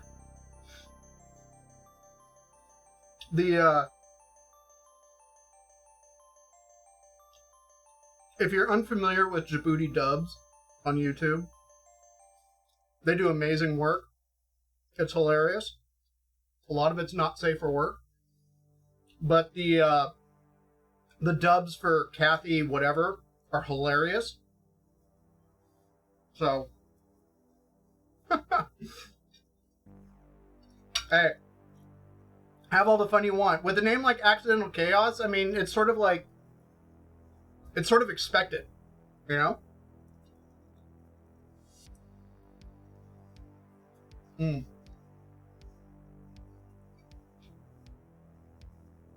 Anyways. Okay, folks, I think I'm going to call it there. Just because since Mrs. Hueso is going to be taking off in a little bit, I just want to spend such time with her. Yeah, but you don't have to leave yet. No, I didn't say. I said because I have to bounce. I'm coming in. Is Shreddy Boy on? Oh, okay. We're going to go bug Shreddy Boy. Hang on. You guys are awesome. I'm here. Hi.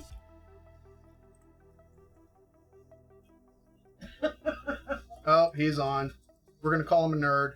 He's home. Yep. How's the album going? Give us a taste. Nick Miller's on. I think we're going to go raid him. If for no other reason to make fun of him. You guys are the because best. it's fun. So, okay, I'm going to send everybody over to Nick Miller. If you don't know him, he is bassist for the band Unleash the Archers. Also plays guitar in First Fragment. Is going to be going on tour, filling in on the band. I think it's Gone in April. They're going to be touring starting the 10th. Unfortunately, they're not coming to my area at all. But they're going to be down in like LA and San Diego, a couple of days in Colorado, but they're not up here in the Pacific Northwest. But Colorado Springs and Denver. Well, hang out with that. That's true, I could. So let's see, we got a raid message. There we go. So there's our raid message. So we're going to go ahead and do that. And then we're going to go raid Nick because, you know, it's Nick. We love Nick. So let's see if this will actually work for me. Come on. You can do it, little computer. I believe in you. Thank you, Ivy Stupid. Thank you, Windeer. Thank you, On the Soldiers of Giants. Accidental Chaos 69. G-Tribe Alex. A new friend, Hazel Tari. Hey, Creep Factor, Lumpy Pickle. Let's... Come on.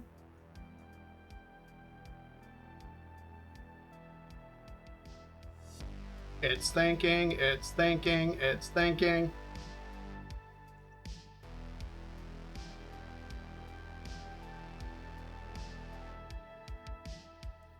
It is taking its sweet time thinking is what it's doing.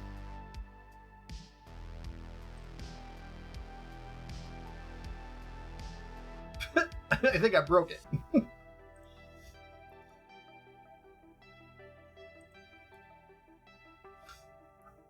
Yeah, it's not wanting to load. That's what happens when I try to do too many things at once. Anyways, okay, well, I don't even know if it'll... hang on. Where is it? Let's get that. Maybe it'll let me do it this way.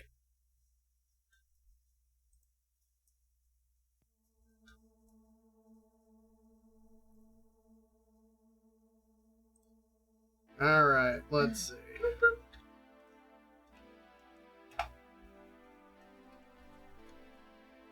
Alright. Okay, raid's ready to go.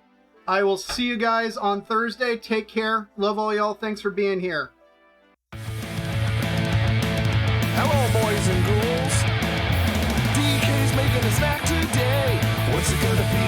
What's it gonna be? DK's making a snack today. Shove it right into your mouth. DK's making a snack today. What's it gonna be? Is he making it for me? DK's making a snack today. It's time for tactical snacking with DK.